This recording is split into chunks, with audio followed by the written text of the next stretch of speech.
Good morning everyone, কেমন আছো সবাই? আশা করি সবাই খুব ভালো আছো, আর আমরাও কিন্তু বেশ ভালো আছি। তো এসএস ব্লগসের একটা নতুন ভিডিওতে তোমাদের সবাইকে অনেক ওয়েলকাম। আর আজকে হচ্ছে থার্সডে, ডেটটা হচ্ছে 6 জুন, আর আজকে হচ্ছে আমার ছুটি। মানে এই উইকে সানডেতে আমার ডিউটি আছে বলে তো থার্সডেতে আমি ছুটি পেয়েছি।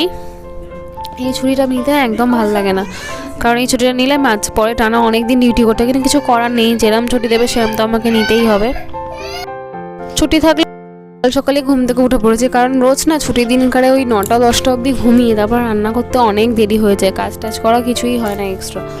তাই জন্য আজকে আর ঘুমাইনি, তাড়াতাড়ি করে উঠে পড়েছি। তো ঘুম থেকে উঠে ব্রেকফাস্ট বানিয়ে নিয়েছি, আর চাল ডাল এগুলো সব ভিজিয়ে রেখে দিয়েছি পরে রান্না করব বলে।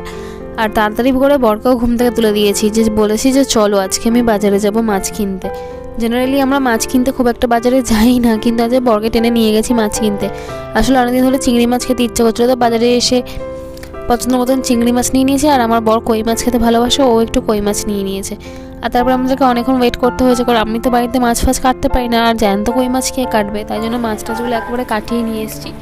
আর চিংড়ি মাছও আমি যতক্ষণে কাটবো ততক্ষণে তো যে কেটে দেবে, মানে যাকে দিয়ে কাটানো হয়েছে সে তার থেকে মানে সেই টাইমে সে কই মাছ চিংড়ি মাছ সব কেটে দিয়েছে। তো বাড়িতে এসে আমি সমস্ত মাছ টাছগুলো ধুয়ে রেখে দিয়েছি। চিংড়ি মাছটাও নুন হলুদ মাখিয়ে গেছি। চিংড়ি মাছের ভাপা করব, অনেক দিন চিংড়ি মাছের ভাপা খাইনি। আর কই মাছের একটা জিরে বাটা দিয়ে ঝোল করব। আর এর সাথে আমি এখন রান্না যেটা করছি সেটা হচ্ছে কাঁচকলার খোসা ছিল, কাঁচকলাটা অনেকদিন আগেই রান্না হয়ে গেছে, খোসাগুলো পড়েছিল, খোসাগুলো কাঁচকলার খোসা না, সে ওই বাটাটা করতে আমার ভীষণ ভালো লাগে। এটা দিয়ে তো আমার পুরো ভাত খাওয়া হয়ে যায়, আর কিছু করতে লাগে না।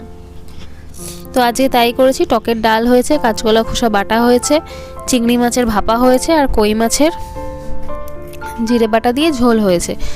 তো আজকে একটু বেশি করেই রান্না আমি করছি, এতগুলো পদ আমাদের রান্না খুব একটা জেনারেলি হয় না, কিন্তু আজকে করার মূল কারণ হচ্ছে আমার কাল থেকে টানা এখন 3 দিন মর্নিং ডিউটি। তো আজকে যদি আমি একটুখানি বেশি করে রান্না করে রাখি তো সেটা আমার কালকের দিনটা অন্তত হয়ে যাবে, তাহলে আর শাশুড়িমাকে রান্না করতে হবে না, বা আমাকেও ভোরবেলা ঘুম থেকে উঠে রান্না করতে হবে না, শুধু ভাতটা করে নিলেই হয়ে যাবে। তো সেই জন্যই। আর আজকে আমার চিকেন করারও কথা ছিল, কিন্তু এখন সকালের বেলা যেহেতু বাজারে অতটা টাইম চলে গেল না, ওই জন্য চিকেনটা এখন আর করা হয়ে উঠবে না। তবে চিকেনটা রাত্রিবেলা করে নেবো, করে নিলে তাহলে সব কিছু মিলিয়ে টুকটাক করে কালকের দিনটাও আমার হয়ে যাবে। কালকের দিনটা আর কিছু রান্না করতে হবে না। ডালও একেবারে বেশি করে নিয়েছি, যাতে আজকাল দুদিনই হয়ে যায়। তো এইরকম বুঝে বুঝে না চললে আমরা যারা ওয়ার্কিং ওমেন আছি তাদের না সংসার করা, মানে সংসার আর অফিস দুটোকে ব্যালেন্স করা খুবই কঠিন হয়ে যায়। আর বাড়ির লোকেও তো অবশ্যই অ্যাডজাস্ট করতে হয়, কারণ আমি রান্নাগুলো ফ্রিজে রেখে দেবো, কালকে এই ফ্রিজ থেকে বার করে এগুলোই গরম করে খাওয়া হবে।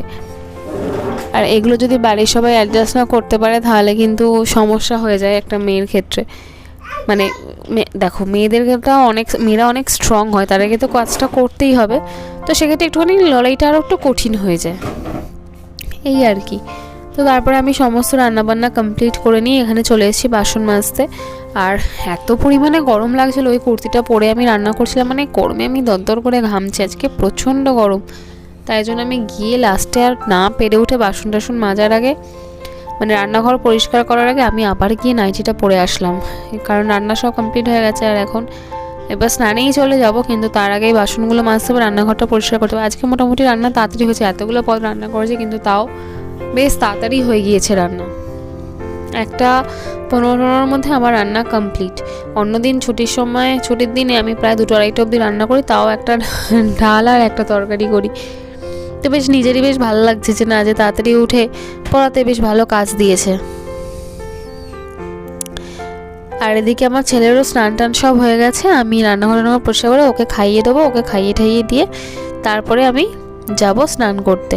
আর ছেলের আজকে খিচুড়ি বানিয়েছি, ভেবেছিলাম ওকে কই মাছ খাওয়াবো, কিন্তু কই মাছে এত কাটাটা আমি আর রিস্ক নিলাম না ওকে খাওয়ানোর, কারণ বাই চান্স যদি একটা কাটা ফুটে যায় তাহলে তো বলতেও পারবে না কিছু না। কিন্তু রান্নাঘর পরিষ্কার করে ছেলেকে খাওয়াতে এত সময় লেগেছে যে এইসব করে করে যখন নিজে স্নান টান করে বেরিয়েছি তখন প্রায় 2:45 বাজে। এখন সবারই খাওয়া হয়ে গেছে, আমি আর আমার বর দুজনে মিলে খেতে বসেছি। আর চিংড়ি ভাপাটার রেসিপি আর হচ্ছে তোমার কই মাছের রেসিপি আমি আলাদাভাবে শেয়ার করে দিয়েছি শর্টসের মধ্যে, মানে শেয়ার করিনি, এখনও করে দেবো। তো তোমরা যদি দেখতে চাও তাহলে সেটাগুলো দেখতে পারো। আর সেগুলো দেখার জন্য আমার চ্যানেলটাকে সাবস্ক্রাইব করে দিয়ে পাশে নোটিফিকেশান বেলটাকে প্রেস করে রেখো, তাহলে আমি যখনই শর্টস দেবো বা কোনো লং ভিডিও দেবো সেগুলোর নোটিশ তোমরা পেয়ে যাবে। নোটিফিকেশান পেয়ে গেলে তাহলে তোমাদের ভিডিওগুলো পেতেও সুবিধা হবে। সব রান্নাই মোটামুটি আজকে ভালোই হয়েছিল, শুধু চিংড়ি ভাপাটা সর্ষেটা সামান্য একটু তিতো হয়ে গেছে, তার জন্য একটু তিতকুটে লাগছিল। বাদ বাকি অল ওভার খেতে বেশ ভালোই হয়েছিল। অনেক দিন বাদে ভাপা করলাম, কিন্তু ভাপাটা যদি একটুখানি আমি কৌটো করে করতে বেশি বেটার হতো। তো কৌটো, স্টিলের কৌটো আমি খুঁজে পাইনি। আর আমার শাশুড়ি মা বৃহস্পতিবারে পুজো করছিল, অনেকক্ষণ সময় লেগেছে, তো আর চেষ্টা করিনি। তো এইভাবে ছুটির দিনটা কেটে গেল। আজকে সারাদিন এইভাবে রান্নাঘরে কেটে গেছে, রাত্রিবেলা আর কোনো ভিডিও বানাইনি। আজকে ভিডিওটা এখানেই শেষ করে দেবো, কারণ সন্ধ্যাবেলাও আমি সেই রান্নাই করেছি। ভাবলাম একই জিনিস আর কতবার তোমাদের সাথে শেয়ার করব, কোথাও বেরোলে না শেয়ার করতাম। তো আজকে আর কিছু কোথাও বেরোনো হয়নি, আর শরীরও ভালো লাগছিল না, গরমের মধ্যে প্রচণ্ড টায়ার্ড লাগছিল।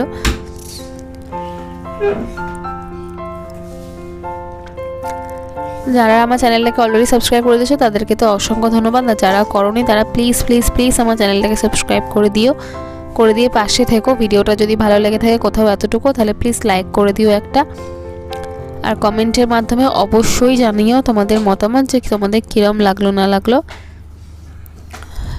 আর সবাই সুস্থ থেকো, ভালো থেকো, সাবধানে থেকো, হাসি খুশি থেকো, সবাইকে সাথে নিয়ে চলো। দেখা হচ্ছে আবার নেক্সট ভিডিওতে। টাটা।